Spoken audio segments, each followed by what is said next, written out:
On va démarrer avec donc une première séquence introductive avec deux éminents spécialistes qui sont à ma droite.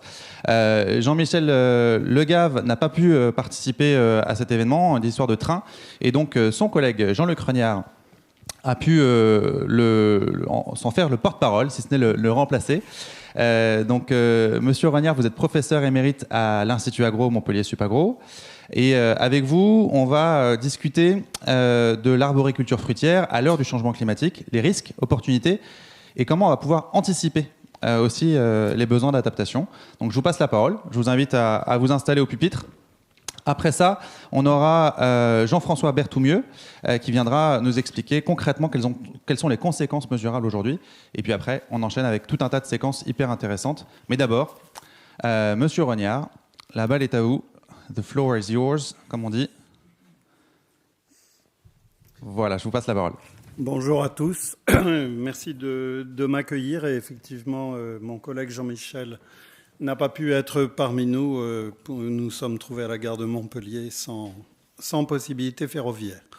Merci à ceux qui nous ont véhiculés. Et je vais essayer de transcrire un petit peu ce qu'il aurait pu vous dire. Jean-Michel est un collègue INRAE, moi je suis Supagro. Nous avons travaillé dans la même équipe. Et lui étant plus spécialisé sur les questions de phénologie, de déterminisme climatique de la date de floraison chez les arbres fruitiers. Et depuis quelques années, il est attelé à l'écriture et à la coordination d'un ouvrage dont on vous reparlera dans les diapos suivantes. Bon, je vais faire injure à personne en disant qu'on est dans un contexte de changement qui est avéré, qui impacte les filières, et vous l'avez dit très bien en introduction, particulièrement la filière fruitière. La décennie 2011-2020 a été la plus chaude jamais observée, et on est malheureusement sur une tendance dont le ralentissement ne semble pas encore perceptible, et c'est pas malheureusement le récent sommet sur les îles britanniques qui va nous détromper. Alors la filière fruitière à ce jour est évidemment impactée. Alors évidemment pas uniquement par le facteur climatique, il y a aussi des facteurs de compétitivité qui font que les bassins de production fruitière ont évolué, les filières se sont éventuellement déplacées. Il y a également des causes qui sont liées à la consommation des fruits et légumes frais. Il y a également des causes qui sont liées aux pathologies aussi. Mais Jean-Michel Legave a voulu ici vous représenter simplement une dynamique de production sur 3 filières qui sont plus particulièrement impactées sur les 5 dernières décennies, mais singulièrement depuis les années 90, qui sont la pêche, qui progressivement s'est déplacée vers l'Espagne et voire le Maroc. La poire qui a connu une certaine désaffection chez les consommateurs, même si je crois qu'il peut y avoir des sursauts intéressants. Et puis la cerise qui, pour des raisons multiples, le coût de la main-d'œuvre, la présence de la drosophile et un peu peut-être le facteur climatique aussi, se trouve aujourd'hui en difficulté. Et pourtant, la filière fruitière, par rapport à ce graphe qui est un peu désespérant, il faut bien l'avouer, a aussi de belles réussites à son actif, avec une progression, par exemple, des filières de fruits à coque. Alors, Jean-Michel Legave, comme je le disais, travaille plus particulièrement sur la phénologie des bourgeons. Ça a été sa grosse activité sur la période récente, et notamment grâce à la réunion d'un réseau européen, français, etc., des collègues en Allemagne, en Italie. On a eu quelques doctorants brésiliens aussi, a beaucoup travaillé donc sur d'abord compiler et arriver à réunir un historique longitudinal sur les dates de floraison multi-espèces sur, comme vous le voyez, près de 50 années, selon les variétés et les espèces. Ça a été un gros travail. Évidemment, vous ne verrez pas là-dedans Crips Pink, Pink Lady, puisque l'historique est trop courte. Vous ne verrez pas non plus Jazz, vous ne verrez pas non plus TC Sun chez les prunes, etc. On parle de variétés.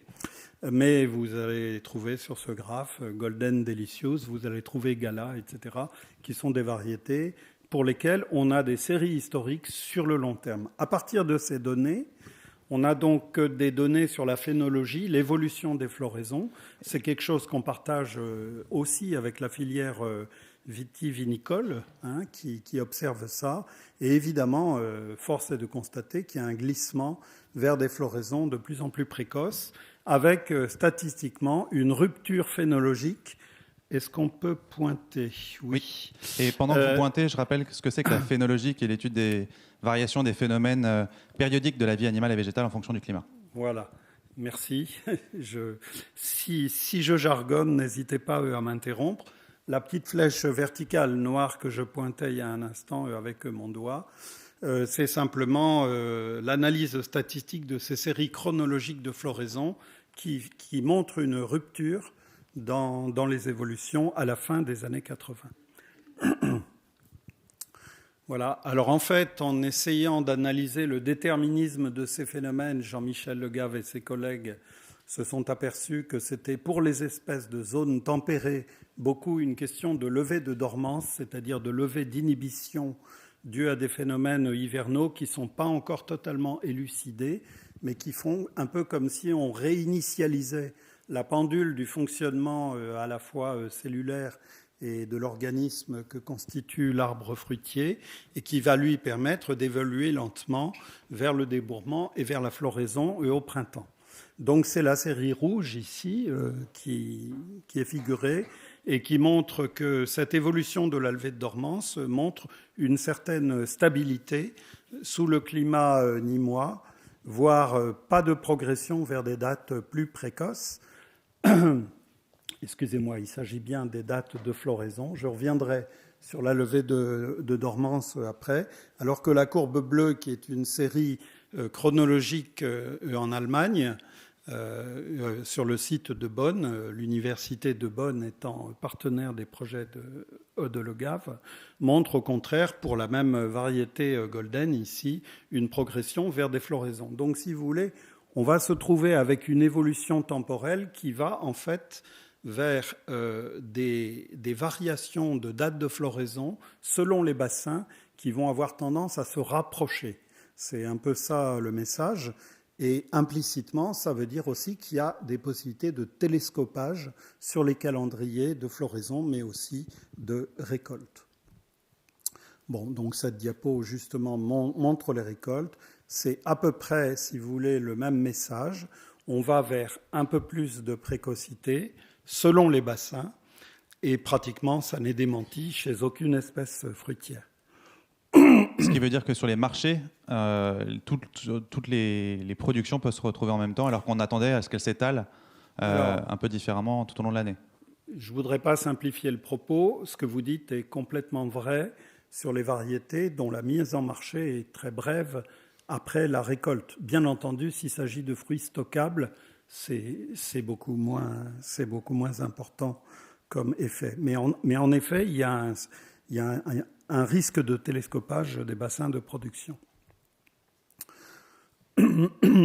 En regardant les choses sous un autre angle, qui sont les perturbations dues aux aléas climatiques, et c'est peut-être là où je diffère un tout petit peu dans l'analyse avec mon collègue Jean-Michel. Donc on aime bien les controverses, donc allez-y. Voilà, donc il s'agit tout simplement de la courbe pluriannuelle de production récoltée chez l'abricotier. Alors on peut discuter des sources statistiques, ce n'est pas l'objet ici. Vous voyez que c'est une courbe qui est extrêmement accidentée, qui montre en gros 3 phases. Donc vous avez la phase de gauche avec la décennie des années 70 notamment, avec une série d'épisodes de gel à partir des années 73 et 75 qui avaient marqué en son temps. Ensuite, une décennie et demie de relative régularité climatique avec pas trop d'accidents de gel. Et puis, depuis le début des années 90, une succession, en fait, au fil des années, avec soit des hivers très doux qui contredisent un petit peu cette réinitialisation de la machine cellulaire que je décrivais tout à l'heure, ou alors des printemps avec des retours de froid, singulièrement celui qu'on a connu cette année en 2021, et puis également des épisodes caniculaires en été. Il suffit de rappeler les années 2003 et 2019, entre autres. Donc une irrégularité qui évidemment nuit à la filière sur le plan de sa capacité à conserver des marchés, mais est également un facteur de déstabilisation. La consommation ne s'y retrouve plus. Est-ce que les consommateurs vont trouver les mêmes fruits et dans les mêmes qualités d'année en année? Bon, quelques photos rapides, mais je pense que chacun de vous, et évidemment les professionnels présents aujourd'hui ont bien ça présent, des anomalies florales, particulièrement chez l'abricotier, mais pas uniquement, des phénomènes de seconde floraison chez les fruits à pépins, avec des floraisons de fin d'été, début d'automne chez pommes et poires, des brûlures épidermiques qui peuvent mal se cicatriser, créer des fentes et des altérations rendant les fruits absolument invendables, des phénomènes de fruits doubles chez les fruits à noyaux, cerises et prunes particulièrement, etc. Impact sur la qualité moins visible peut-être. Là, il n'y a pas de dormance à proprement parler. Par contre, impact sur la qualité. Les Corses qui agitent l'IGP Clémentine de Corse savent bien qu'au fil des années, ils ont vu le potentiel d'acidité du fruit à proximité de la maturité glisser doucement vers des valeurs d'acidité qui sont plus faibles au moment de la récolte et de la prise de coloration orange. Ce qui fait que soit on attend et on a un fruit trop doux, soit on récolte tard, soit on récolte trop tôt et on a un fruit complètement vert. Et donc c'est un peu une gageure. Or, il se trouve que l'IGP est fondé sur une acidité minimale de 0,65. Et vous voyez que la courbe, elle commence à tangenter avec cette valeur. Du coup, l'impact du changement climatique renvoie aux porteurs de cette IGP la question, est-ce que nous devons adapter le cahier des charges en fonction de cette nouvelle donne climatique? Voilà, impact sur les bioagresseurs. Je sais qu'il y a une exposé prévue cet après-midi, donc je ne vais pas insister, mais on pense bien sûr au nombre de générations de ravageurs, éventuellement à la pression accrue de certaines maladies, sans oublier évidemment le contexte bactérien qui peut être assez prégnant. Alors Jean-Michel Legave et ses collègues se sont attelés, avec notamment des collègues du CNRS, à essayer de modéliser. Alors ça reste pas quelque chose de totalement explicatif sur le plan des mécanismes, c'est ce qu'on appelle des modèles prédictifs, mais à base un petit peu semi-mécaniste, si vous voulez. Donc en combinant les scénarios du GIEC d'une part et des données qui sont un peu puisées au hasard, en s'appuyant sur les séries historiques et en mettant au point des modèles qui sont explicatifs des dates de floraison a posteriori, ils ont essayé de faire une projection de l'évolution des dates, d'une part de levée de dormance, ici en bleu turquoise, et de floraison. Et en fait, alors cultiver l'abricotier à Perpignan, ça n'a pas l'air d'être vraiment d'actualité, mais assez curieusement, vous voyez qu'on arriverait à une stabilité des dates de floraison à horizon de fin de siècle. Et sur Perpignan, pour Rouge du Roussillon, qui est très emblématique, même si c'est une variété qui est un peu ancienne aujourd'hui, on a à partir des années 2080, dans cette projection qui pourrait être discutée, mais je ne suis pas absolument le meilleur interlocuteur, on a très probablement des aléas extrêmement forts qui risquent de se produire de façon répétée, qui remettent potentiellement en cause la viabilité du bassin des Pyrénées-Orientales, sauf si nous avons un nouveau matériel végétal adapté à cette nouvelle donne.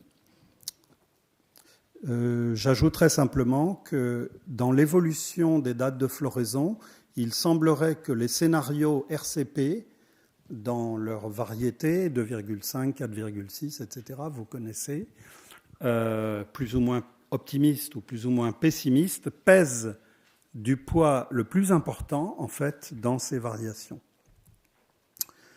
Alors, pour parler une seconde du levier génétique, pour nous, donc j'ai beaucoup collaboré avec l'INRAE, le fait d'aller explorer dans les ressources génétiques, j'en parlerai tout à l'heure dans mon deuxième exposé, est un atout évidemment très important. L'INRAE a essayé de conserver des collections où il y a de la diversité pour qu'on puisse aller puiser des gènes qui peut-être pour l'instant ne sont pas très utilisés, mais qui pourraient être utiles pour le futur. Et il y a par exemple des collections de matériel très intéressants chez les citrus, chez les arbres fruitiers à noyaux et à pépins. La mise en œuvre du changement génétique, je voudrais juste illustrer 2 idées sur cette diapositive. Mon temps est épuisé. À gauche, l'importance de l'introduction de l'autofertilité pollinique pour que la nouaison puisse être de bonne qualité. Et à droite, simplement, la phénologie extrêmement différente de 2 clones de la variété de pommier Gala, photo prise au Brésil, avec un mutant qui est standard et qui est resté complètement endormi. La photo est prise au printemps austral. Et l'autre arbre qui est complètement vert, c'est un mutant de précocité de la même variété Gala qui n'a pas besoin pratiquement d'hiver, hein, et donc qui serait susceptible de fleurir beaucoup plus tôt. La question des opportunités ménagées par le changement climatique est une question qui nous interpelle aussi, c'est-à-dire dans quelle mesure est-ce que la nouvelle donne dans laquelle on se situe va créer des opportunités nouvelles.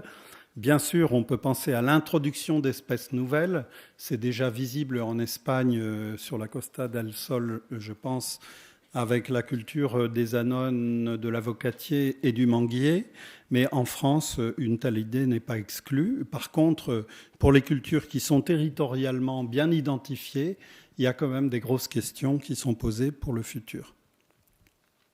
Voilà, et je voudrais juste terminer par cette diapositive. Donc, l'ouvrage sur lequel Jean-Michel Legave, en tant que coordinateur d'ouvrage, auteur également, a beaucoup travaillé, sur lequel j'ai pas mal contribué également. Donc c'est un ouvrage qui réunit en fait les efforts de 47 co-auteurs, notamment INRA, mais pas que, des professionnels qui nous ont beaucoup aidés. Il y en a 2 présents dans cette salle aujourd'hui, Jean-François Berthoumieux et Vincent Mathieu. Merci beaucoup de votre participation. 12 chapitres structurés. Je peux répondre à des questions sur ce que recouvre cet ouvrage, qui est normalement à apparaître au printemps de l'année 2022 et qui, j'espère, constituera un socle de connaissances intéressant pour chacun d'entre nous et également pour les professionnels de la filière. Je vous remercie. Mais c'est nous qui vous remercions. On peut vous applaudir pour cette Bible à venir donc. Et puis pour votre intervention, on garde des questions pour vous tout à l'heure après la deuxième intervention de Jean-François Berthoumieux. Je rappelle, Monsieur Rognard, que vous êtes professeur à l'Institut Agro Montpellier Supagro et que vous interveniez au nom de Jean-Michel Legave, ancien directeur de recherche à l'INRAE.